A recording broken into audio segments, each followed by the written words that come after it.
The meeting room in Geneva was bigger than any place Captain David Miller had ever seen. Giant windows stretched from floor to ceiling, showing the lake outside where Swiss mountains rose like teeth against the sky. But David wasn't looking at the view. He was staring at the aliens sitting across the long table from him. There were 3 of them. The one in the middle, Ambassador Keth, looked like someone had carved a person out of blue crystal. His skin caught the light and threw it, back in strange patterns. When he moved, tiny sounds came from his body like wind chimes in a gentle breeze. The other 2 aliens were different. One looked like a giant mantis wearing clothes, and the other seemed to be made of liquid metal that held a human shape. "Captain Miller," Keth said, and his voice came through a small device on the table that turned his alien words into English. "We have studied your planet for 6 months now. We have looked at your cities, your weapons, your ships. The Galactic Council has made its decision about Earth." David felt sweat on his forehead but kept his face calm. Behind him sat the best. Military minds from every country on Earth.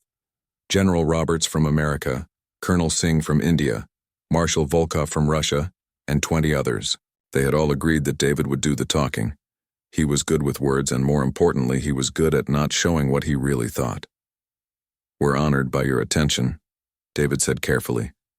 "What has the council decided?" The mantis-like alien made a clicking sound that might have been laughter. "Your species will be granted membership in the Galactic Council," it said through its own translator. "But as a Class 5 civilization, non-combatant status." "What does that mean?" asked General Roberts, leaning forward.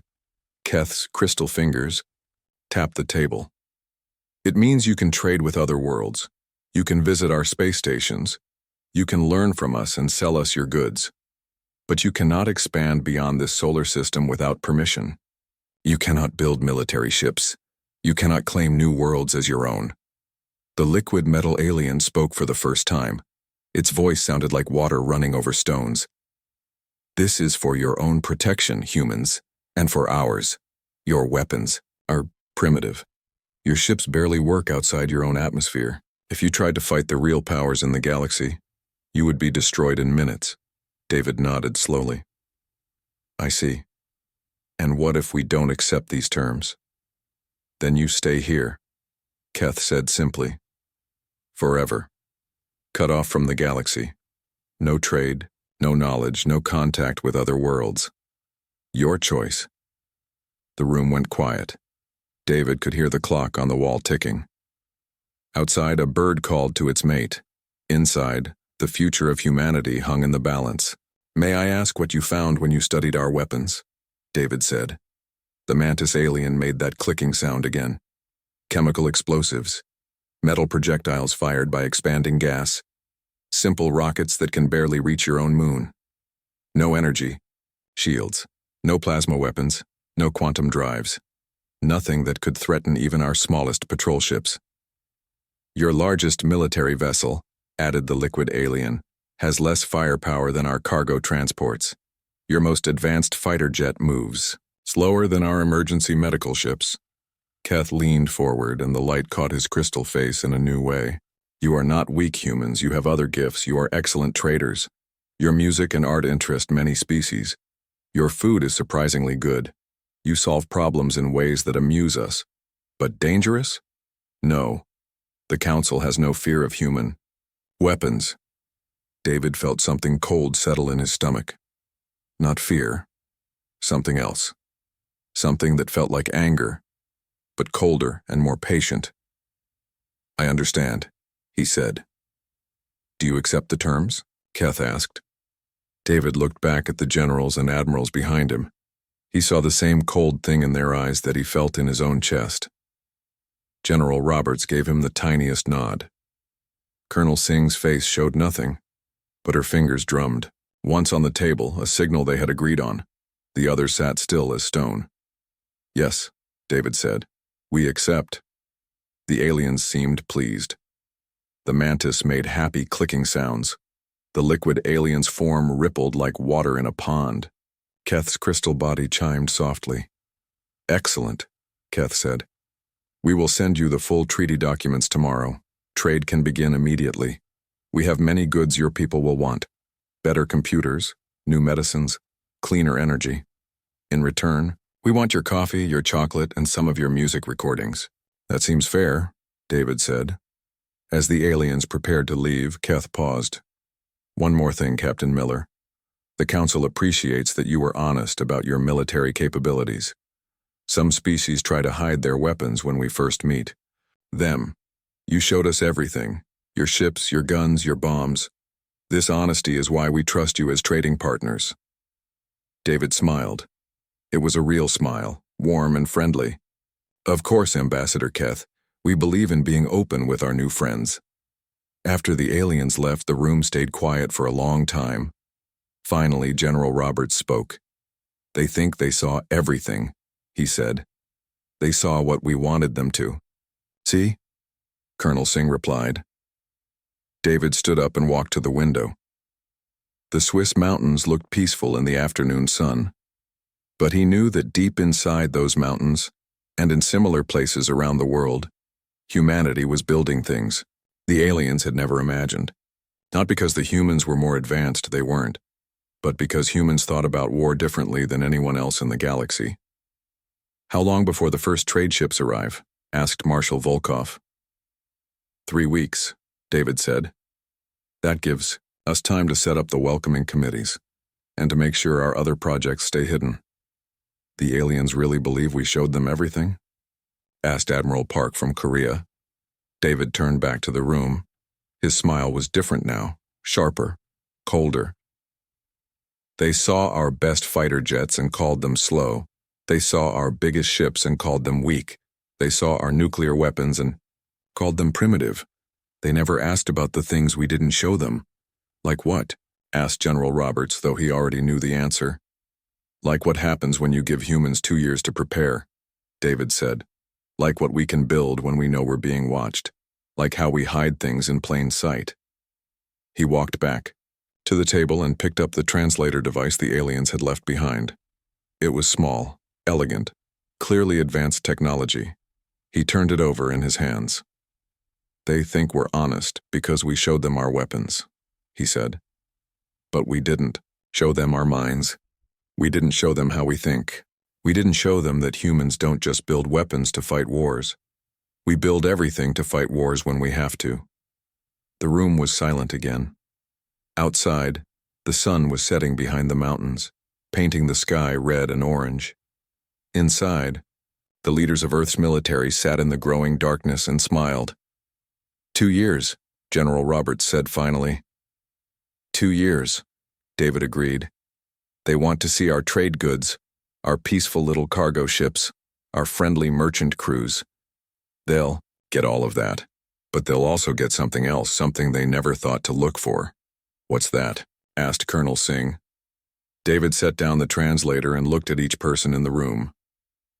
They'll get to see what happens when you underestimate humans, when you think our weapons are all we have to fight with, when you forget that the most dangerous thing about humanity isn't what we build.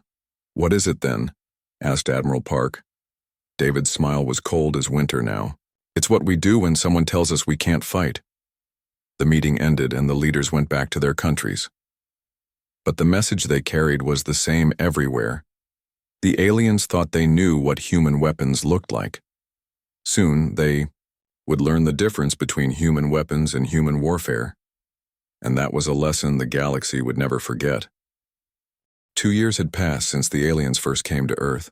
The blue crystal ships of the Galactic Council now appeared regularly in Earth's skies, bringing trade goods and taking away coffee, chocolate, and human music.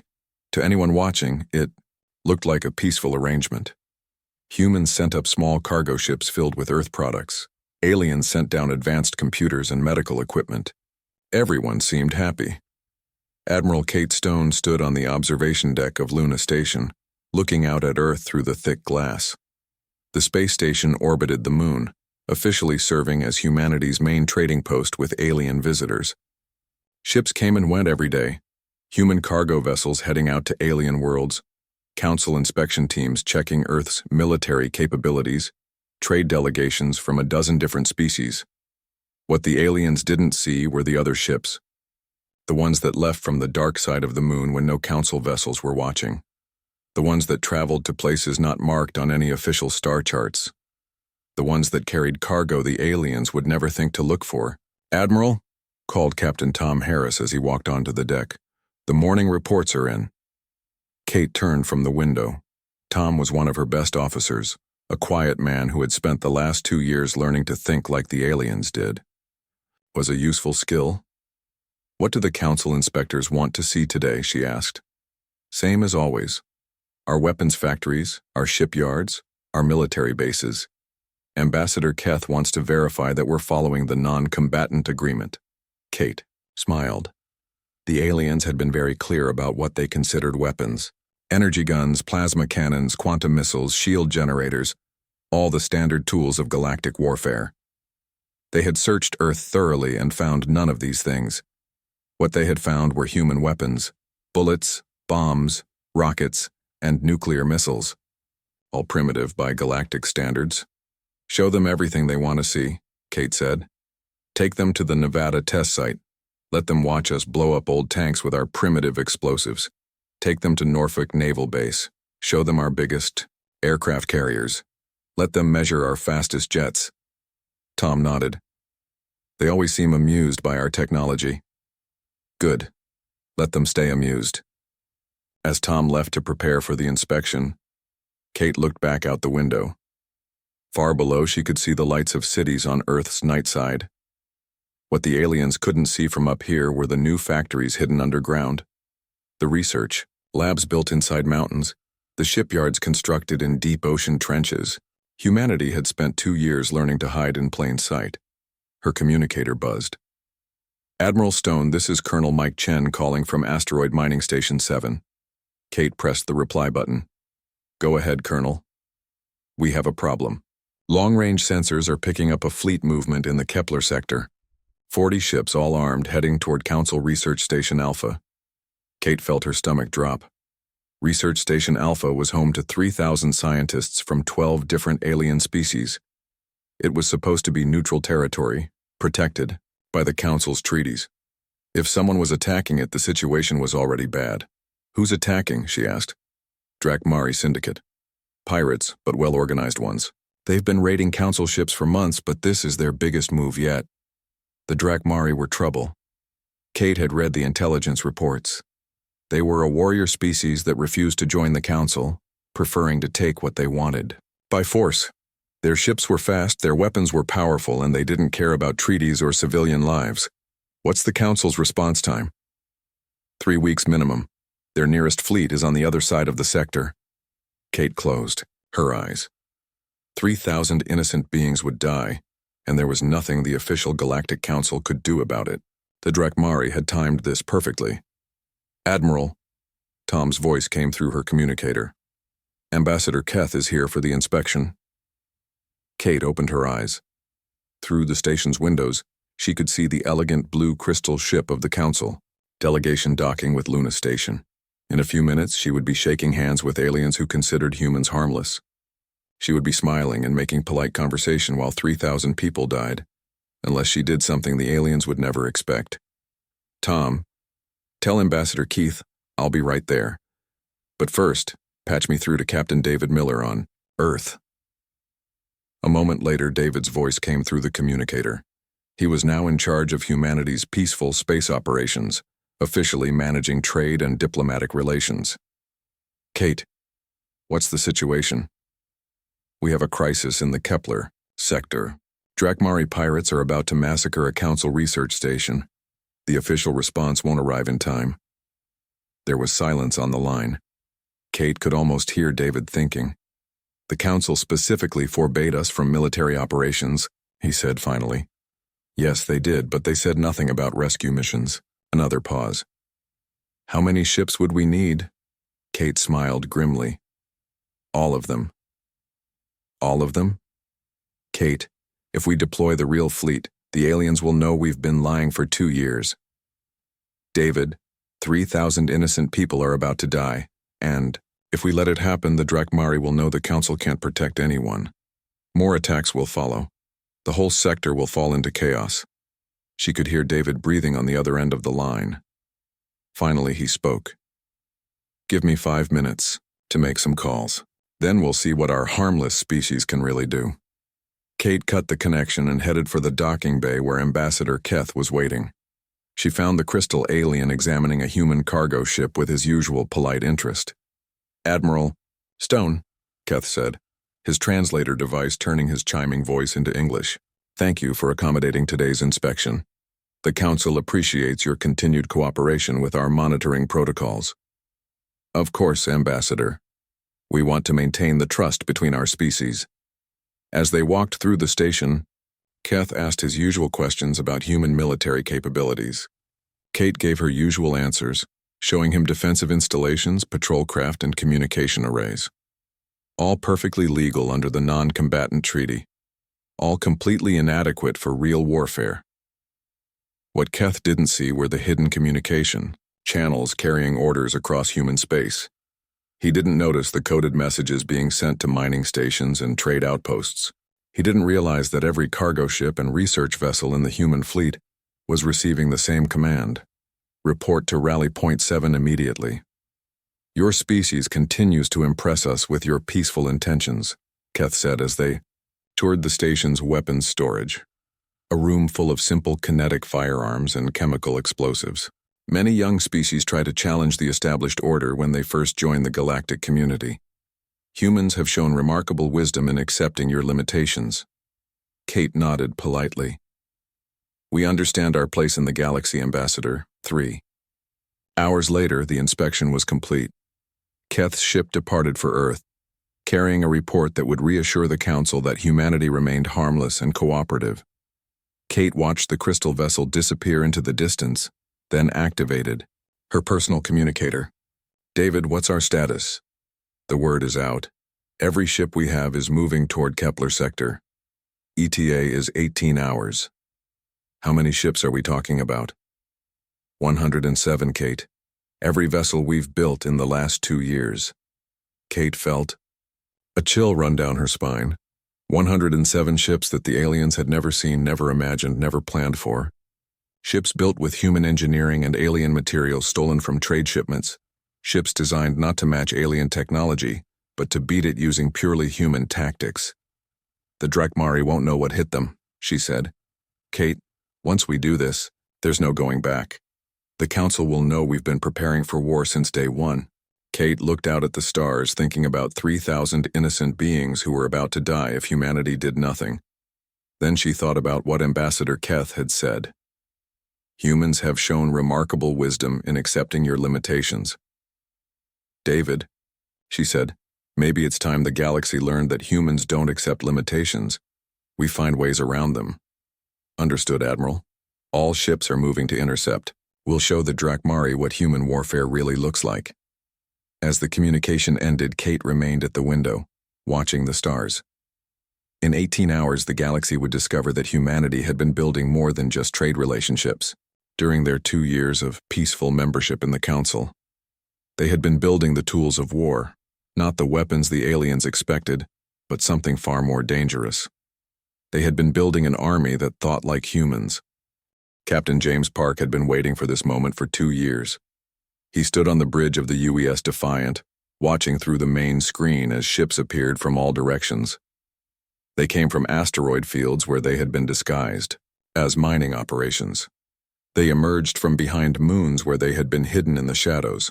They rose from deep space where they had been drifting like dead metal, waiting for the signal. One by one, humanity's real fleet gathered at Rally Point 7. 60 ships and counting, reported Lieutenant Amy Cross from her station. "Still more coming in." James nodded, but his eyes stayed fixed on the screen. The Defiant looked like a simple cargo hauler from the outside, long, boxy, painted in the dull colors that made human ships seem harmless to alien eyes, but appearances could be deceiving. When the outer hull panels slid away, they revealed something that no alien species had ever built. "Captain," called his communications officer, "Admiral Stone is requesting a fleet-wide channel." "Put her through." "Admiral." Stone's face appeared on every screen in every ship. Behind her, James could see the familiar walls of Luna Station. But her expression was different now. Harder, more focused. The polite diplomat who dealt with alien inspectors was gone. In her place stood a military commander about to lead humanity's first real battle in space. All ships, this is Admiral Stone. By now you all know why we're here. The Drakmari Syndicate is attacking Research Station Alpha in the Kepler sector. 3,000 innocent beings will die unless we act. The Council's response fleet won't arrive for 3 weeks. James felt the mood on his bridge shift. His crew had trained for this moment, but training was different from reality. In a few hours they would be fighting aliens who had been waging space warfare for thousands of years. I want to be clear about what we're doing, Stone continued. This mission will reveal everything we've built during the last 2 years. The aliens will know we've been preparing for war. Our peaceful relationship with the Council will be over. But some things are more important than keeping secrets. Through the Defiant sensors, James could see the other ships in the fleet. They didn't look like much. Cargo haulers, mining vessels, research ships, transport craft. Nothing that would impress a military expert from any galactic power. But James knew what these ships could really do. All ships, prepare for hyperspace jump. Target coordinates are being transmitted now. We jump in 10 minutes. As the communication ended, James turned to his crew. You heard the Admiral. This is what we've been training for. Lieutenant Cross, how are our special systems? Amy's fingers danced across her console. All fabrication units online. Repair systems at full capacity. Weapon conversion protocols ready for deployment. Excellent. Commander Willis, what's the status of our cargo bay? Commander Bob Willis, the ship's chief engineer, smiled grimly. 15,000 mining charges, sir. Each one modified according to the new specifications, plus all the raw materials we collected from those trade runs to the outer system. James nodded. The aliens thought those mining charges were simple explosives used to break apart asteroids. They had no idea what human engineers could do with simple explosives when they put their minds to it. 5 minutes to jump, announced the navigation officer. Around the fleet, other ships were making their own preparations. Captain Lisa Chen's vessel, the Prometheus, was releasing what looked like repair drones, small robots designed to fix damaged hull plates and replace broken components. What the aliens didn't know was that these same drones could take apart enemy ships just as easily as they could fix human ones. Captain Rex Turner's ship, the Endeavour, was running final checks on its manufacturing equipment. Officially, the Endeavour was a factory ship, designed to process raw materials into finished goods. Unofficially, it could manufacture anything from ammunition to entirely new weapons systems using whatever materials were available. 2 minutes to jump. James looked at his crew one more time. These weren't soldiers in the traditional sense. Amy Cross had been a computer programmer before joining the Space Service. Bob Willis had designed mining equipment for asteroid operations. Navigation Officer Sarah Kim had started as a civilian transport pilot. But they had all learned to think like warriors during humanity's 2-year preparation. 1 minute to jump.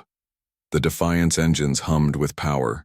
Around them, 99 other ships prepared to enter hyperspace.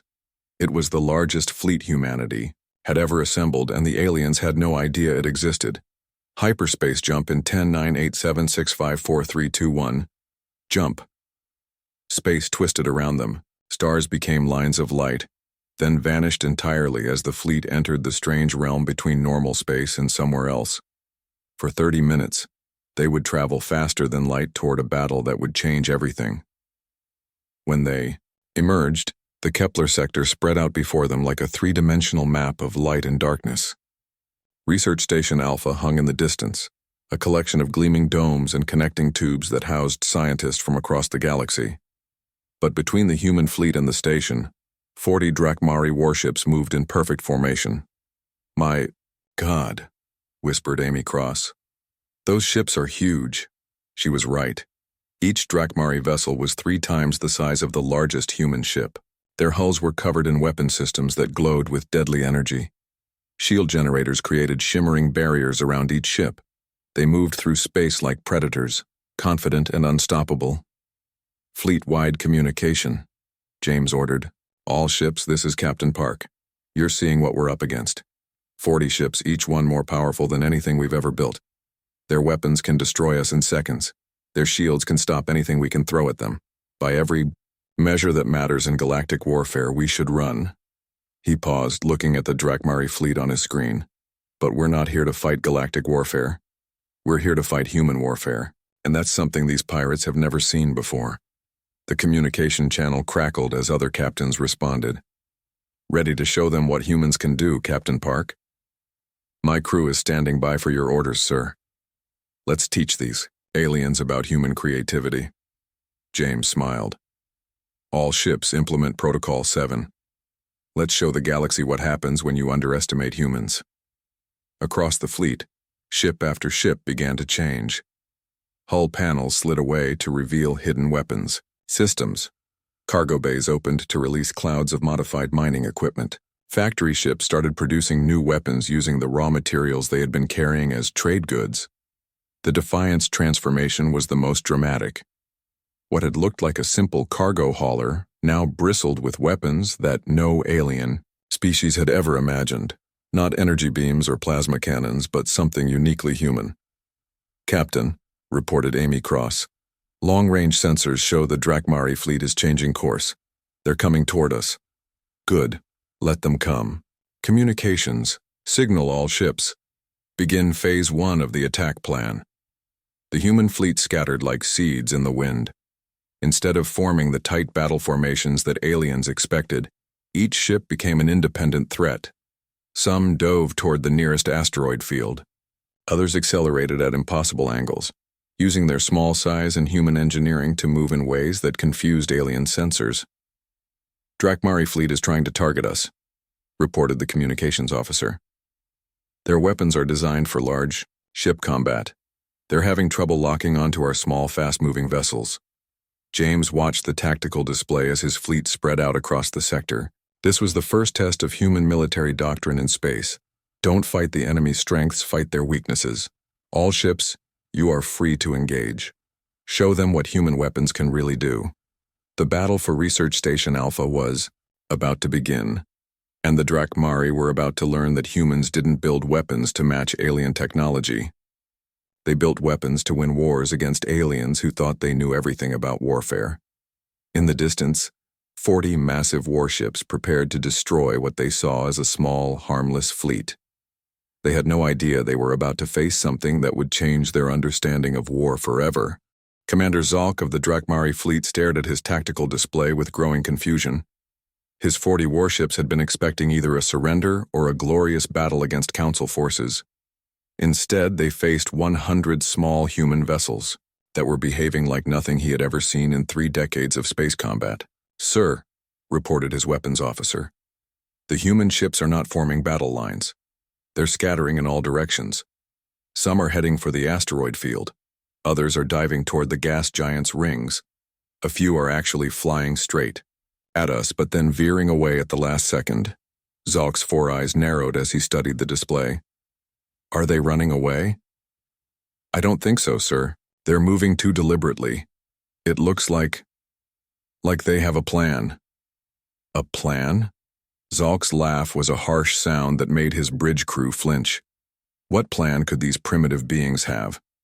Their largest ship is smaller than our supply vessels. Begin the attack. Target the closest human ships and destroy them quickly. Then we can return to taking the research station. But as the first Drakmari energy beams lanced out toward the human fleet, something unexpected happened. The human ships didn't try to dodge the attacks. They released clouds of what looked like space debris. Metal fragments, chunks of rock, pieces of machinery that had been stored in their cargo hold scattered in front of the energy beams. Direct hits on multiple targets, reported the weapons officer. But sir, the human ships are still intact. Zalk leaned forward. What do you mean? The debris absorbed most of the energy from our weapons. It's like they were using it as armor. Before Zalk could respond, alarms began sounding throughout his ship. Sir, we have hull breaches on decks 7 through 12. Something is eating through our armor. Eating through our armor? That's impossible. Our hulls are made of reinforced battle steel. His engineering officer's voice came through the communicator, tight with panic. Sir, you need to see this. The debris the humans released, it wasn't just metal fragments. There are tiny machines mixed in with it. They're taking apart our hull at the molecular level. Zalk felt cold fear creep up his spine. Nanobots? No. Sir, not nanobots. These look like mining equipment, but microscopic. They're designed to break down asteroids, but they're working on our ship instead. Across the Drakmari fleet, similar reports were coming in. The humans had weaponized their mining technology, turning tools meant for asteroid processing into hull-eating swarms. Ships that had seemed untouchable moments before were now being slowly disassembled by clouds of tiny machines. But that was only the beginning. Captain Lisa Chen watched from the bridge of the Prometheus as her ship approached, one of the massive Drakmari warships. Her vessel looked like a repair and salvage craft, which technically it was, but humans had learned to be creative with their definitions. Range to target? She asked. 500 meters and closing, replied her pilot. They're firing at us, but their weapons are designed for long-range combat. At this distance, we're too close for their targeting systems to track properly. Excellent. Begin attachment sequence. The Prometheus extended what looked like docking clamps, the same kind used to attach to damaged ships for rescue operations. But instead of docking with a friendly vessel, they were clamping onto the hull of an enemy warship. Attachment successful, reported the engineering officer. Beginning hull penetration. Across the Prometheus's hull, cutting tools emerged. Plasma torches, molecular saws, and acid jets that were normally used to cut through wreckage during salvage operations. Now they were being used for a very different kind of salvage. Sir, we're cutting through their armor like it's made of paper, called the chief engineer. These tools are designed to handle the toughest materials in space. Military armor is actually easier to cut than some of the asteroids we work with. Captain Chen smiled grimly. Focus on their weapon systems and engines. We're not trying to destroy them. We're performing surgery. This was the second principle of human warfare that the aliens had never encountered. If you can't overpower them, outthink them. While the Drakmari were designed to fight ship-to-ship battles at long range, humans were fighting at point-blank range using tools the aliens had never considered weapons. Meanwhile, Captain Rex Turner's ship, the Endeavor, was demonstrating the third principle: if you don't have the right weapons, make them. His vessel was officially a manufacturing ship, equipped with fabrication systems that could turn raw materials into finished products. But during the 2 years of preparation, Turner's team had learned to manufacture products the aliens never expected. Production Line 7 is ready, reported his chief engineer. We can produce one guided missile every 30 seconds using the raw materials in our cargo hold. What about Production Line 12? That's our specialty line. We're making custom weapons based on real-time analysis of enemy weaknesses. The computer has identified weak points in Drakmari ship design and is manufacturing specific tools to exploit them. Turner nodded. The Endeavor was essentially a weapons factory that could adapt its products to whatever the battle required. While other species built their weapons years in advance, humans were building theirs during the fight itself. Launch all current inventory, Turner ordered, and keep production lines running at maximum capacity. The Endeavor's cargo bays opened, releasing a swarm of newly manufactured missiles. But these weren't the plasma-tipped, shield-penetrating weapons that other species used. They were purely human in design, each one carrying a different payload, designed to exploit specific weaknesses in the enemy ships. Some carried more nanoscale mining equipment. Others released clouds of chaff that interfered with alien sensors. A few contained what appeared to be simple electromagnetic pulse devices, except these EMP generators had been specifically tuned to disrupt Drakmari shield frequencies. Commander, Zalk watched in growing horror as his fleet fell apart around him. His ships were being swarmed by tiny human vessels that fought like parasites rather than warriors. Instead of trying to match Drakmari firepower, they were using tools and tactics that made no sense according to established military doctrine. Sir, the humans have attached 17 ships to our fleet, reported his tactical officer. They're cutting through our hulls with what appear to be industrial tools. And sir, they're not trying to destroy us. They're trying to disable us. Disable us? Yes, sir. They're surgically removing our weapon systems, our engines, our shield generators. It's like they want to capture our ships intact. Another alarm sounded. Sir, multiple hull breaches from those microscopic machines. Engineering reports that our armor is being dissolved from the molecular level up. At current rate, we'll lose hull integrity in 2 hours. Zoc slammed his fist against his command chair. This is not how space battles are supposed to work. Where are their energy weapons? Where are their shield-penetrating missiles? How are they fighting us with mining equipment and repair tools?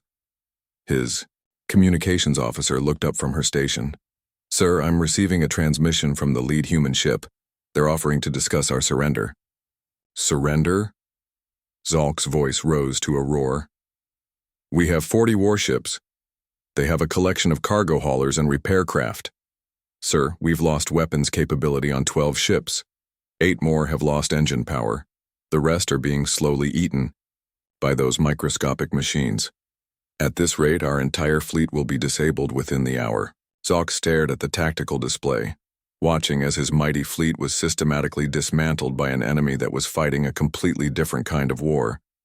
The humans weren't trying to destroy his ships in glorious combat. They were taking them apart like mechanics working on broken machinery. Open a channel to the human fleet, he said finally. Captain James Park's face appeared on the main screen. He looked calm, professional, almost polite. Nothing like the savage warrior Zolk had expected to face Commander Zolk, Park said. I'm Captain Park of the Earth Defense Fleet. I understand you're experiencing some technical difficulties with your ships. Technical difficulties? Zolk's voice was strangled with rage and confusion. Your forces are dismantling my fleet with construction equipment. Park's expression didn't change. Actually, it's mostly mining and salvage equipment, though we did modify it somewhat. The question now is whether you'd like to continue losing ships to what you call technical difficulties, or if you'd prefer to discuss terms for ending this engagement. Zolk looked around his bridge at his crew, then at the tactical display showing his dying fleet. For the first time in his military career, he was facing an enemy that fought wars in ways he couldn't understand or counter. What are your terms? He asked. The emergency session of the Galactic Council had been called within hours of the battle's end. Ambassador Keth stood in the great chamber on the Council's homeworld, his crystal body reflecting the lights from a dozen different alien species who had gathered to hear the impossible news. The humans, the harmless primitive humans, had just defeated one of the most feared pirate fleets in the galaxy. Explain this again, said Hive Queen Vera, her insect-like form clicking with agitation. 40 Drakmari warships were defeated by 100 human cargo ships. Keth activated the holographic display in the center of the chamber. The battle footage was grainy, taken from long-range sensors on Research Station Alpha, but it clearly showed the impossible. Small human vessels swarming over massive Drakmari warships like insects over dying animals. Ships being taken apart, piece by piece. A proud fleet reduced to floating scrap metal in less than 6 hours. The humans claimed they were conducting a rescue operation, Keth said. Commander Zolk of the Drakmari fleet has confirmed that they offered surrender terms, rather than complete destruction. Rescue operation? The voice belonged to Admiral Thex of the Militarist Coalition, a species that prided itself on understanding warfare. This was a military engagement using tactics we've never encountered before. On the display, they watched human ships release clouds of what looked like debris, only to see that debris systematically destroyed Drakmari armor. They saw small craft attach themselves to enemy hulls like parasites, cutting through military-grade steel with industrial tools. They saw weapons being manufactured during the battle itself, custom-designed to exploit weaknesses discovered in real time. The question before us, said Chancellor Morvac, the Council's senior member, is how we respond to this revelation. The humans have clearly violated their non-combatant status. Have they? Asked diplomatic advisor Zen, a thoughtful species known for careful analysis. We prohibited them from building military vessels and energy weapons. These recordings show cargo ships, mining equipment, and industrial tools. Technically, they followed the letter of our agreement. Admiral Thex's feathers ruffled in frustration. They turned civilian equipment into weapons. That's exactly the kind of military thinking we were trying to prevent. No, said a new voice from the chamber's entrance. That's the kind of thinking you failed to understand. All heads turned to see Admiral Kate Stone entering the chamber, flanked by Captain David Miller and Captain James Park. The three humans walked calmly to the center of the room, showing no fear despite being surrounded by alien species that could crush Earth with a single fleet deployment.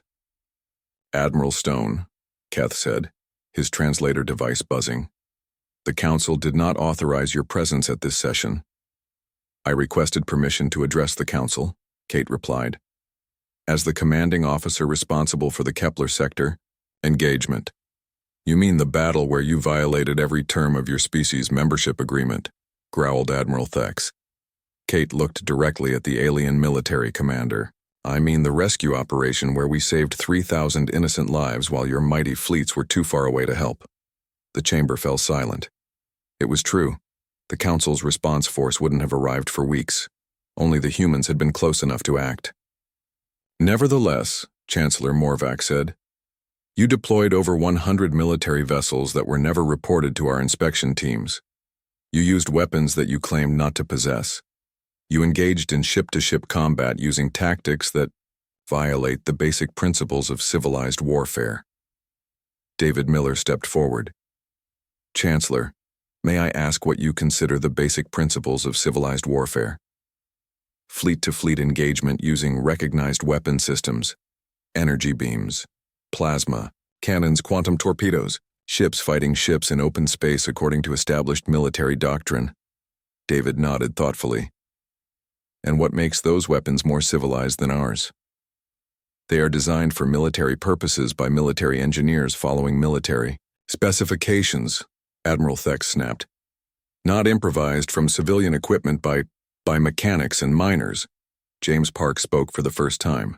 "Admiral, with respect, you're missing the point. You've been thinking about weapons, we've been thinking about war." The chamber erupted in confused chatter from a dozen species. Chancellor Morvac called for order, then looked down at the three humans standing calmly in the center of the great room. "Explain what you mean," he demanded. Kate stepped forward. "2 years ago, you assessed our weapons and found them wanting. You looked at our ships and called them primitive. You studied our military capabilities and decided we were harmless. But you never asked the right question." "Which was?" "You never asked what humans do when someone tells us we can't fight." She gestured to the holographic display, which still showed frozen images from the battle. "You saw mining equipment and decided it couldn't be dangerous. We saw tools that could take apart asteroids and realized they could take apart ships. You saw repair drones and classified them as non-military. We saw machines that could fix anything and realized they could unfix anything too." Hive Queen, Vera's compound eyes focused on Kate. "You're saying you weaponized your entire civilian infrastructure?" "No," David said. "We're saying we never separated civilian and military infrastructure in the first place. Every human tool, every human machine, every human system is designed to be adaptable. Because humans have always faced challenges that required us to use whatever we had available." James pointed to the display. "Your species build weapons to fight other weapons. Plasma cannons to destroy plasma cannons. Shield generators to stop energy beams. You fight the same war over and over, just with better equipment." "And humans?" asked diplomatic advisor Zen. "Humans fight to win," Kate said simply. "We don't care if our weapons are primitive by your standards. We care if they work. We don't care if our tactics seem uncivilized. We care if they save lives." "Chancellor," Morvac leaned back in his great chair. "So what happens now? We cannot simply ignore that you've been preparing for war since the day you joined the Council." Kate looked around the chamber at the assembled aliens, representatives of dozens of species, each more advanced than humanity in their own way, each following the same patterns of warfare that had been established for thousands of years. "We haven't been preparing for war," she said. "We've been preparing to protect the innocent when the established powers can't or won't act. The Drakmari attack proved that sometimes the galaxy needs someone willing to think differently." "You're asking us to reclassify humanity as a military power," Admiral Thex said. "No," David replied. "We're asking you to understand that the classification was always meaningless. You looked for energy weapons and didn't find any. So you decided we were harmless. But the most dangerous thing about humans was never our weapons. What is it then? Asked Keth. James smiled, and for the first time since entering the chamber, he looked truly human. Not diplomatic, not military, just human. It's that we refuse to accept that something can't be done. You told us we couldn't expand beyond our solar system without permission, so we built hidden bases. You told us we couldn't build military ships, so we built ships that could become military when needed. You told us we couldn't threaten established powers with our primitive weapons, so we found ways to threaten them with everything else. The chamber was quiet now. On the display, the frozen image of the battle showed tiny human ships clinging to massive Drakmari hulls like determined parasites, taking apart war machines that had terrorized the sector for months. The Drakmari fleet has been completely disabled, Kate reported. No lives lost on either side. The pirates are being held for council justice, and their ships are being prepared for return to their rightful owners. Research Station Alpha is safe, and its 3,000 inhabitants are grateful to be alive. Chancellor Morvac studied the humans for a long moment. And what do you want from the council now? Nothing, Kate said. We've proven that we can protect ourselves and others when necessary. We've shown that human methods, while unconventional, are effective. The question is what the council wants from us. Reclassification seems inevitable, admitted diplomatic advisor Zen. The question is what category of military power humanity represents. Admiral Thex was still staring at the battle footage. I've been studying warfare for 40 years, he said slowly. I've never seen anything like this. You didn't just defeat the Drakmari. You made their entire military doctrine irrelevant. Because we don't follow military doctrine, James explained. We follow human nature, and human nature says that when something needs to be done, you find a way to do it with whatever you have available. Keth's crystal form chimed softly as he considered the implications. The Council's database listed humanity as no dangerous weapons detected. What should we list you as now? David, Kate, and James looked at each other and smiled. Classification pending, Kate said, and recommend extreme caution. Not because we want to threaten anyone, but because the galaxy just learned something important about humans. Which is? We don't build weapons to fight wars, David said. We fight wars with whatever we can build, and that makes us more dangerous than any energy cannon or plasma torpedo ever could. The session ended with the Council agreeing to review humanity's status. But as the aliens filed out of the chamber, each was thinking the same thing. They had underestimated humans by looking for the wrong kind of danger. The real threat wasn't human weapons. It was human creativity applied to the art of war. And that was a lesson the galaxy would never forget.